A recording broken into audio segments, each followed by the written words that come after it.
video, we're going to continue our study of Aristotle's categories in the Classical Liberal Arts Academy's Classical Reasoning 1 course. We're going to read chapter 7, in which Aristotle describes for us the third of the 10 categories here, describing relatives in chapter 7.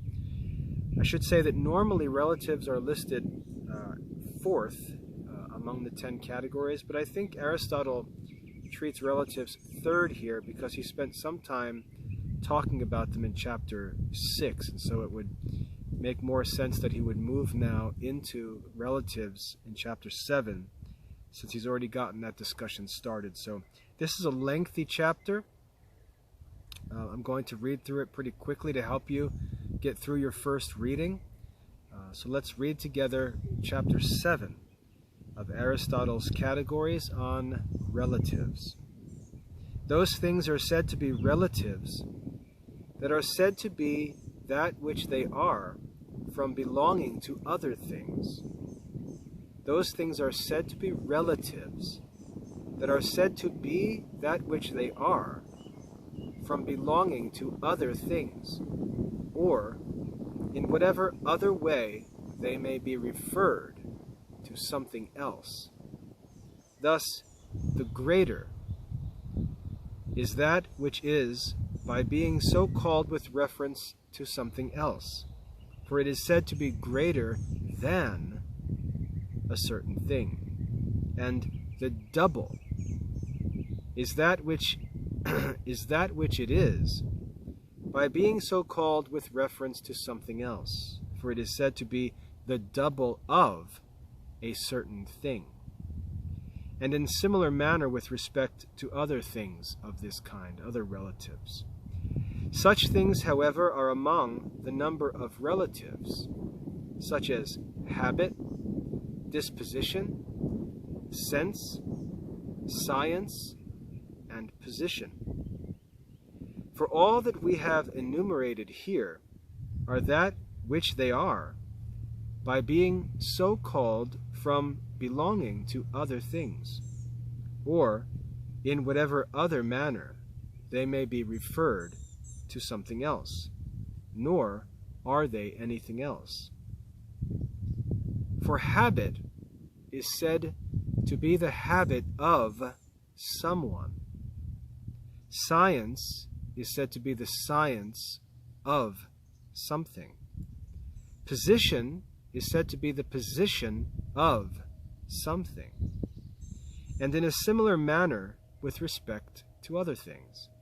Relatives, therefore, are such things as are said to be what they are, from belonging to other things, or in whatever other manner they may be referred to something else. Thus, a mountain is said to be great with reference to something else.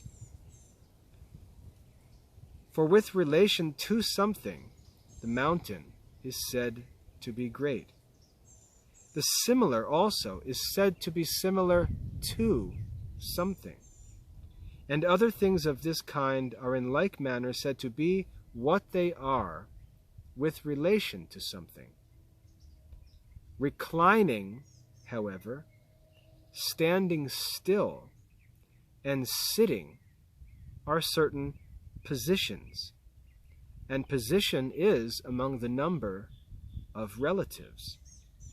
But to recline, or to stand still, or to be seated, are not indeed themselves positions, but are paronymously denominated from the above mentioned positions. Let me just make a quick comment here. Notice he refers to paronymous terms back to chapter 1. And what we see here, if we go back to chapter 1 and ask, why did Aristotle start by defining homonymous, synonymous, and paronymous terms? And now we're starting to see the reason why. Because when we consider the 10 categories, and remember, it's the goal of a wise man is to order And with reference to rational philosophy, we're trying to order our thoughts. We want to understand the 10 categories so we can order our thoughts according to these 10 categories. And what we're going to find, and what we've seen so far in chapters 5 and 6, and now in chapter 7, is that there's going to be confusion about different ideas and what category they belong to.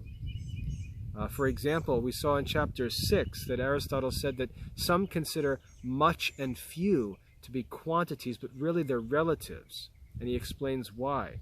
And here he says these different positions, are they relatives or are they positions? Or what do we mean by position when we say that relatives can be positions? Because there's another category that seems to refer to positions. So why would positions be among relatives? And we see that there's going to be a certain kind of confusion and difficulty in rightly placing many ideas in their proper categories. And that's where understanding homonymous, synonymous, and paronymous terms is going to come to our assistance. Here, just to review, Aristotle says, reclining, standing still, and sitting are certain positions. And position is among the number of relatives. But to recline, to stand, or to be seated are not indeed themselves positions, but are paronymously denominated from the above mentioned positions. And so we see that the words change in case or in form. So they're similar, but they're not the same. And we have to make sure that when we get into this work of categorizing different ideas, we pay careful attention to the forms of the words. All right? So he's bringing us back to that lesson from chapter 1 on paronymous terms. Let's continue our reading here. Contrariety, however, is inherent in relatives. Contrariety is inherent in relatives. Relatives possess a contrariety in themselves. Virtue is contrary to vice, each of them being a relative. Science is contrary to ignorance. But contrariety is not inherent in all relatives. For to the double, nothing is contrary, nor to the triple, or to anything of that kind. Relatives appear to receive more and less. So just to get back to contrariety, while contrariety is true in relatives, it's not found in all relatives. All right? So it's not a defining characteristic of relatives, nor is it peculiar to relatives. Moreover, relatives appear to receive more and less. They appear to receive degree. For the similar and dissimilar are said to be more and less. Equal and unequal are said to be more and less, each of them being a relative. For the similar is said to be similar to something, and the unequal, unequal to something. All relatives, however, do not receive more and less, so it's not a characteristic common to all relatives. For the double is not said to be more and less double, nor any one of things of this kind. But all relatives are referred to things which reciprocate. Reciprocate means whatever is said of that thing, that may also be said in the opposite direction. Sort of if we have a predicate, a subject and a predicate, the predicate and the subject can be flipped and the sentence is still true. All right? All relatives are referred to things which reciprocate. Thus, a servant is said to be the servant of a master, and the master is said to be the master of the servant. They reciprocate. The double is said to be double of that which is half, and that which is half is said to be the half of the double. greater is the greater than the less, and the less is less than the greater. The like also takes place in other things, except that they sometimes differ in diction by case. Thus, knowledge is said to be the knowledge of that which is knowable, and that which is knowable by knowledge. Sense is the sense of that which is sensible, and that which is sensible by sense. Notice that the phrases aren't exactly the same. Sometimes, however, they do not appear to reciprocate, if that is not appropriately attributed to which a thing is referred, but he who attributes errs. Thus, wing. If it is attributed to a bird, if wing is attributed to a bird, does not reciprocate. Nor can we say the bird of a wing, for the first is not appropriately attributed. Namely, wing is not appropriately attributed to the bird. For wing is not predicated of a bird so far as it is a bird, but so far as it is winged. Since there are wings of many other things which are not birds, such as insects. Hence, if it is appropriately attributed, then it also reciprocates. Thus, this is a great famous line from Aristotle that my students always enjoyed. Thus, wing is the wing of that which is winged, and that which is winged by a wing. So they appear to be reciprocated, but they're not. Sometimes, however, it is perhaps necessary to invent a name, if the name is not given to that to which it may be appropriately attributed. Thus, a rudder, if it is attributed to a ship, is not appropriately attributed, because rudder can be attributed to things other than a ship. For a rudder is not predicated of a ship so far as it is a ship, since there are ships without rudders, and hence they do not reciprocate. For a ship is not said to be the ship of a rudder, but perhaps the attribution will be more appropriate if it is thus attributed. A rudder is the rudder of that which is ruddered, or in some other way, for a name is not assigned. And a reciprocation takes place if it is appropriately attributed, for that which is ruddered by a rudder. In a similar manner also in other things. Thus, head will be more appropriately attributed to that which is headed than to animal. For a thing has not a head so far as it is an animal, since there are many animals which have not a head.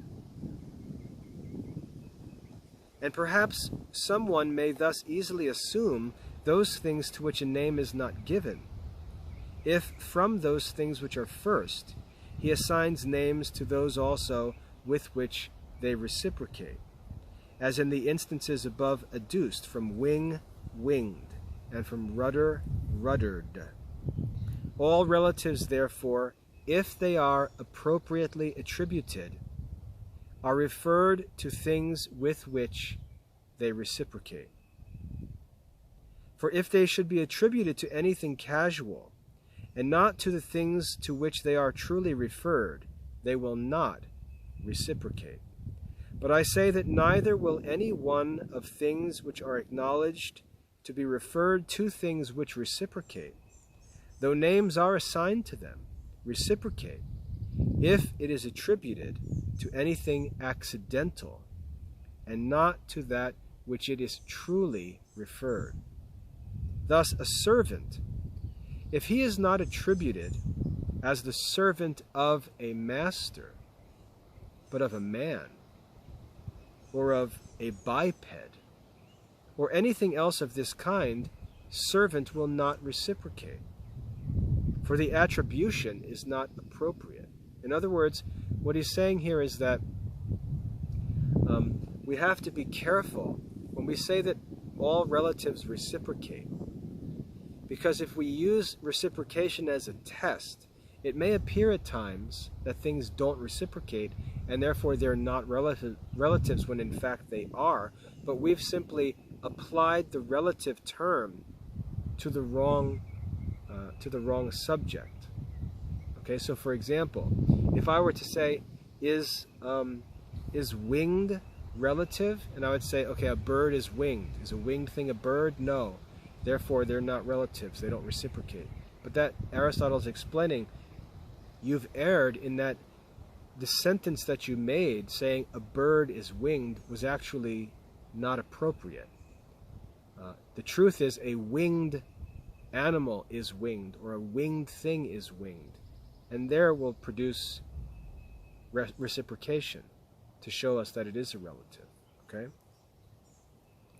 If that to which a thing is referred is appropriately attributed, then everything else which is accidental being taken away, and this alone being left, to which it is appropriately attributed, it will always be referred to it. Thus a servant, if he is referred to a master, everything else being taken away which is accidental to the master, as being a biped, being capable of science, being a man, and his being a master is alone left.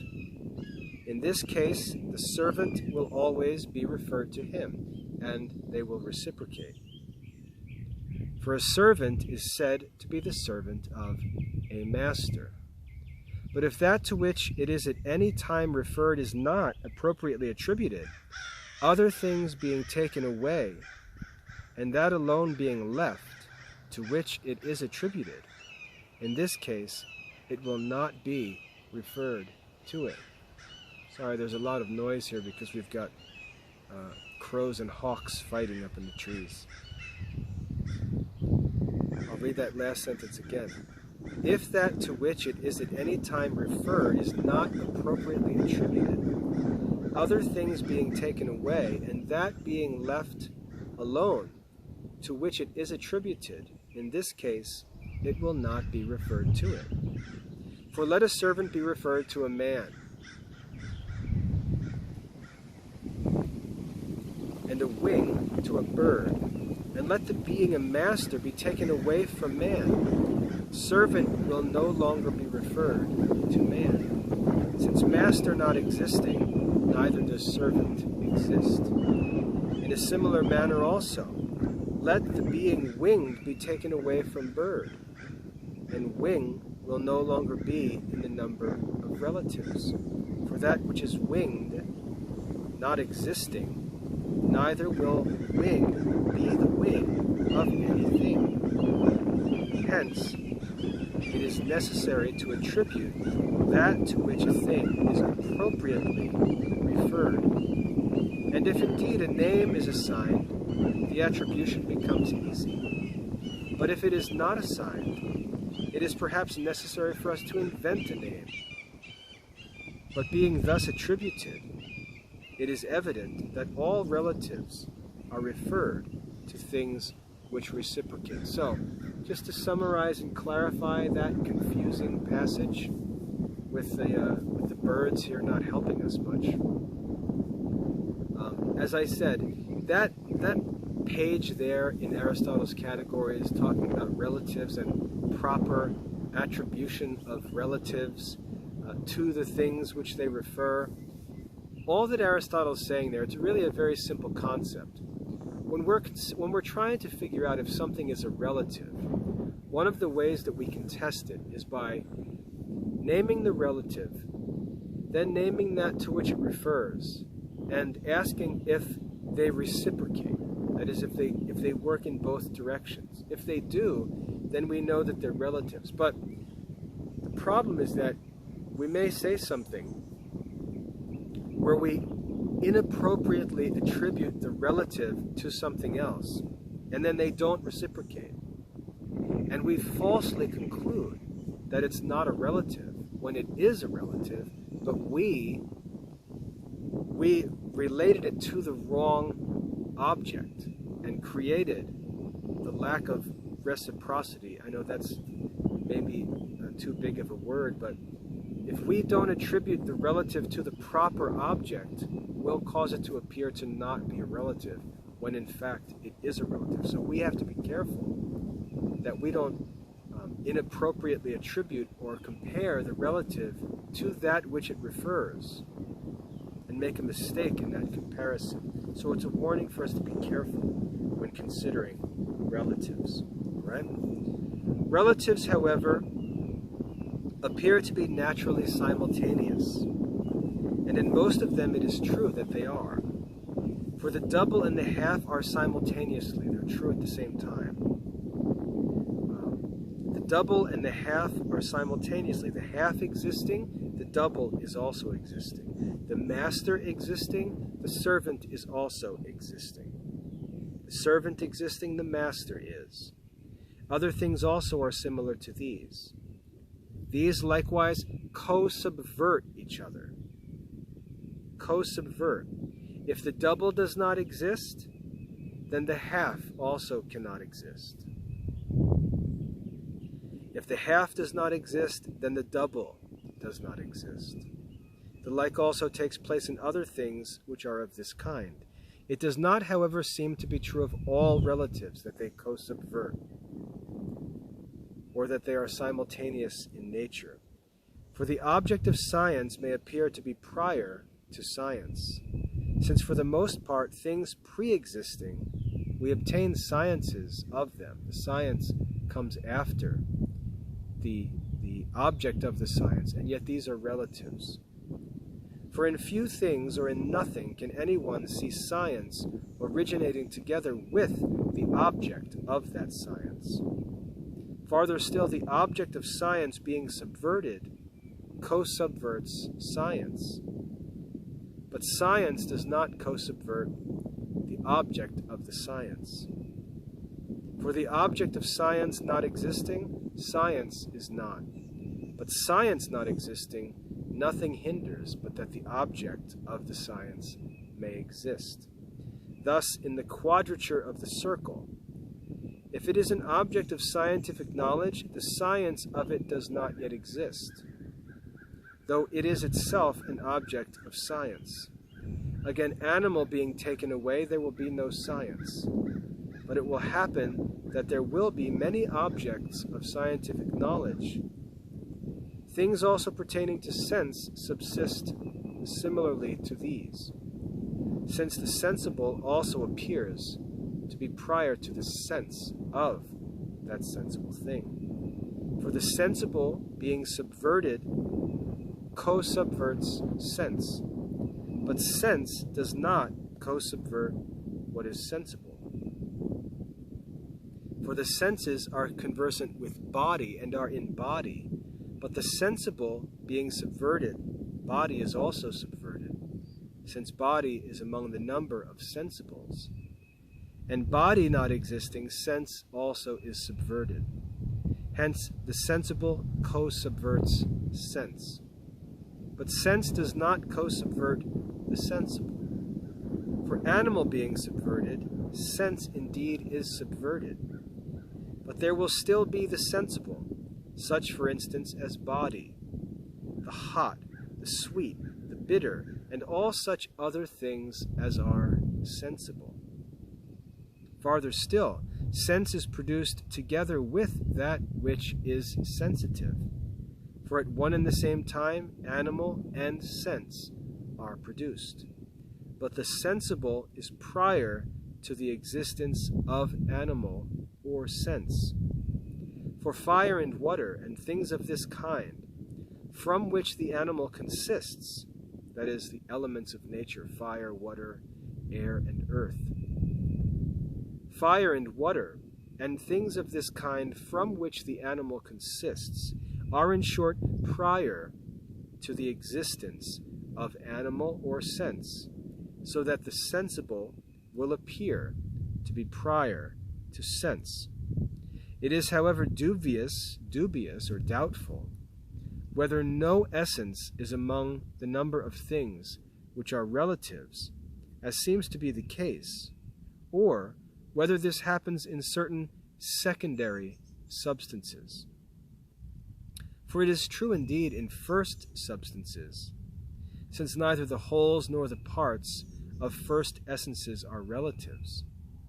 Thus a certain man is not said to be a certain man of something, nor is a certain ox said to be the certain ox of something. In a similar manner also with respect to the parts of these, for a certain hand is not said to be a certain hand of someone, but the hand of someone. And a certain head is not to be a certain head of someone, but the head of someone. The like also takes place in most second essences or secondary substances. Thus man is not said to be the man of someone, nor an ox the ox of someone, nor wood the wood of someone, but they are said to be the possession of someone. In things of this kind, therefore, it is evident that they are not among the number of relatives. In some of the second essences or secondary substances, there is, however, a doubt. For instance, head is said to be the head of someone. Hand is said to be the hand of someone. And in like manner of other things of this kind, so that these may appear to be among the number of relatives. If therefore the definition of relatives has been sufficiently framed, it is among the number of things very difficult, or among the number of things impossible, to show that no substance ranks among relatives. But if the definition has not been sufficiently framed, but those things are relatives, the essence of which is the same as the being referred after a certain manner to a certain thing, something may perhaps be said in answer to these things. The former definition, however, is consequent to all relatives, yet it is not the same thing, for the very being of them to consist in relation, and that being what they are referred to other things. And from hence it is manifest that he who definitely knows any one of the relatives will also definitely know that to which it is referred. It is also therefore evident from these things that if anyone knows that this particular thing is among the number of relatives, and if the essence of relatives is the same as subsisting in a certain manner with reference to something, he will also know that with reference to which this particular thing, after a certain manner, subsists. For if, in short, he does not know that with reference to which this particular thing, after a certain manner, subsists, neither will he know whether it subsists after a certain manner with reference to something. And in particulars, indeed, a thing of this kind is evident. Thus, if anyone definitely knows that this particular thing is double, he will also immediately definitely know that of which it is the double. For if he does not know that it is the double of something definite, neither, in short, will he know that it is double. In like manner, if anyone knows that this particular thing is better than something else, it is necessary from what has been said that he should immediately definitely know that which it is better than. But he will not indefinitely know that this is better than that which is worse, for a knowledge of this kind is opinion and not science, since he will not accurately know that it is better than something worse. For it may so happen that nothing is worse than it.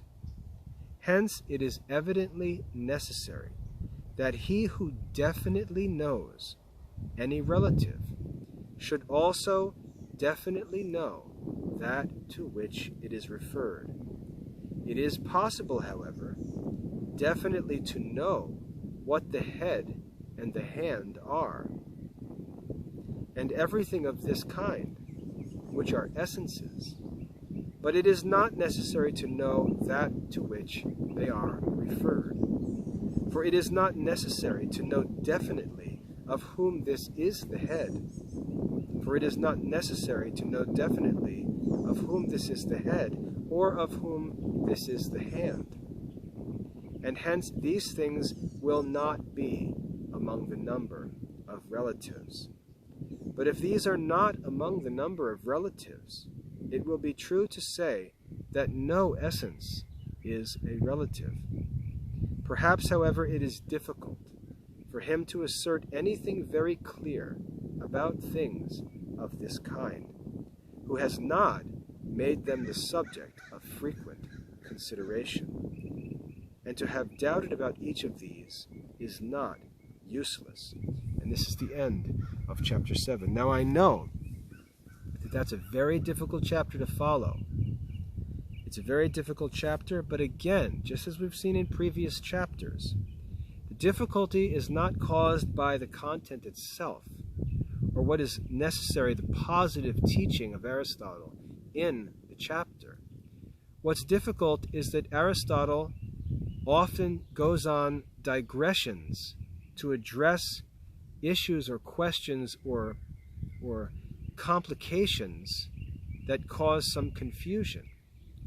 And much of this chapter is spent answering questions that we really don't need answers to. Aristotle is just seeking to address those issues while he's on the subject. To go back to the very beginning of the chapter, we have a very simple definition of what relatives are. Those things are said to be relatives that are said to be that which they are from belonging to other things, or in whatever other way they may be referred to something else. We saw a number of different characteristics of relatives. We saw that they do accept degree. They can be said to be more and less. We saw that relatives reciprocate. That's a very helpful characteristic in helping us to determine whether a certain thing is a relative or not. And the last point that Aristotle was making is that relatives, well, he said that relatives are simultaneous and that they co-subvert one another, that if you destroy one, you destroy the other. That's another characteristic of relatives. And then he explained that if we definitely know a thing to be a relative, we must also know that to which it is referred.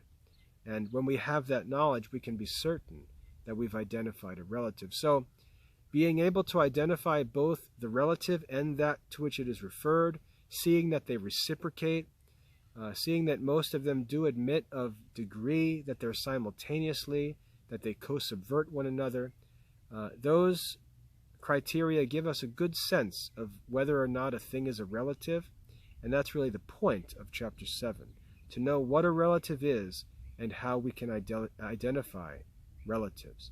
I hope that's a helpful introduction to the chapter. We were able to work through the reading of that entire chapter together. Hopefully you watch through this entire video so that you can, with my help, complete that first reading. Now I'd like you to go back and reread this lesson, chapter 7 in the categories, and see that you can make clear sense out of it. See what Aristotle's saying. Focus on Aristotle's positive teaching, and then notice where he makes a digression to address some objection or question or some complicating issue, and just put that passage in parentheses so you see that it's a digression, or make a note in the margin. I look forward to seeing your written assessment and would like you to prove that you understand the content of this chapter by answering those questions carefully and completely, with complete sentences, providing evidence from your lesson to support your answers. Again, I hope that's a helpful introduction. God bless your studies.